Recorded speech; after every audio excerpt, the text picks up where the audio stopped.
MLA Shahjahan తన విధులకు ఆటంకాలు కలిగిస్తున్నాడని మంత్రి లోకేష్ కు ఫిర్యాదు.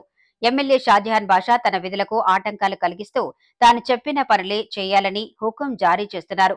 విధులను సక్రమంగా చేయలేకపోతున్నాను అంటూ నారావారిపల్లె పర్యటనలో ఉన్న మంత్రి లోకేష్ కు ఫిర్యాదు చేసిన తహసీల్దార్ కాజాబీ ప్రజలకు పనులు చేయాలంటే ముడుపులు చెల్లించాలని వేధిస్తున్నారు.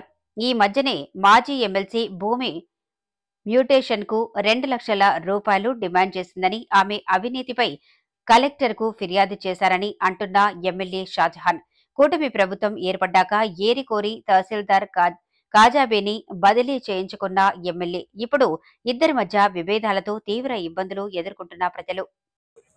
చంద్రబాబు నాయుడు గారి నాయకత్వం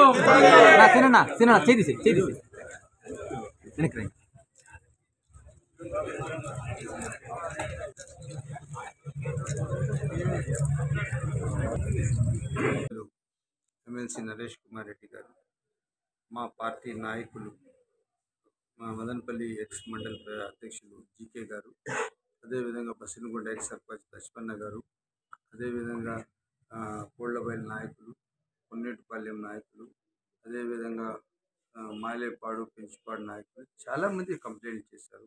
నా ఏ పని కూడా ఫ్రీ పని చేయడం లేదు, పూర్తి స్థాయిగా డబ్బు తీసుకొని పనిచేస్తున్నారు. మాకు అక్కడ పోతే ఏదో వైసీపీ పాలన ఉన్నట్లే అనిపిస్తూ ఉందన్న, మన పాలన వచ్చినట్టు లేదని చెప్పి నాకు తెలియజేశారు. నేను అసెంబ్లీలో ఉంటే నరేష్ కుమార్ రెడ్డి గారు నాకు కాల్ చేసినప్పుడు నేను ఫోన్పేలో కూడా తీసుకున్నాను. తప్పకుండా నేను అదే మాట జిల్లా కలెక్టర్ గారు దృష్టికి పెట్టి, ఇంత లంచం తీసుకున్న అధికారులు మా కాన్స్టిట్యూన్సీలో అవసరం లేదు, మీరు తక్షణం ట్రాన్స్ఫర్ చేసేసింది, ప్రజలకు ఈ విధంగా పీడించి అధికారులు మాకు అవసరం చెప్పడం జరిగింది. కలెక్టర్ గారి ఎంక్వైరీకి సబ్ కలెక్టర్ గారు చేశారు. సబ్ కలెక్టర్ గారి ఎంక్వైరీకి కూడా తేలింది ఆమె తీసుకున్నట్టు. సో ఇప్పుడు తప్పకుండా రెవెన్యూ మంత్రి గారు ఇన్వాల్వ్ అయ్యారు. లోకేష్ గారి ఆదేశాల మేరకు తప్పకుండా సస్పెన్షన్ ఖచ్చితంగా ఉంటుంది. తగు చర్యలు కూడా తీసుకుంటాం. రేపు ఇటువంటి ఆఫీసర్ వేరే కాన్స్టిట్యూన్సీ వేరే మండలాలకు వెళ్ళి ప్రజలకు అసౌకర్యంగా పనిచేసే ఉండకూడదు. గత గురంకొండలో కూడా ఈమె పనితీరు పైన చాలా పెద్ద ఇష్యూస్ జరిగినాయి.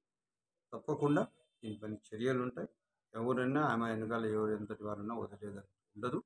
కొంతమంది మా పార్టీ నాయకులు తీసుకుపోయి ఏదో భూతత్వంలాగా ఎలివేట్ చేశారు. వాస్తవాలు తెలిసిన తర్వాత ఇంటెలిజెన్స్ కానీ ఐబీ కానీ సర్వేలు వాళ్ళ ఇన్ఫర్మేషన్ వస్తుంది. ఎస్బీ ఇన్ఫర్మేషన్ కూడా తప్పకుండా పెద్దలు చంద్రబాబు నాయుడు గారు, అదేవిధంగా లోకేష్ గారు చర్యలు తీసుకుని ఆమెకు సస్పెండ్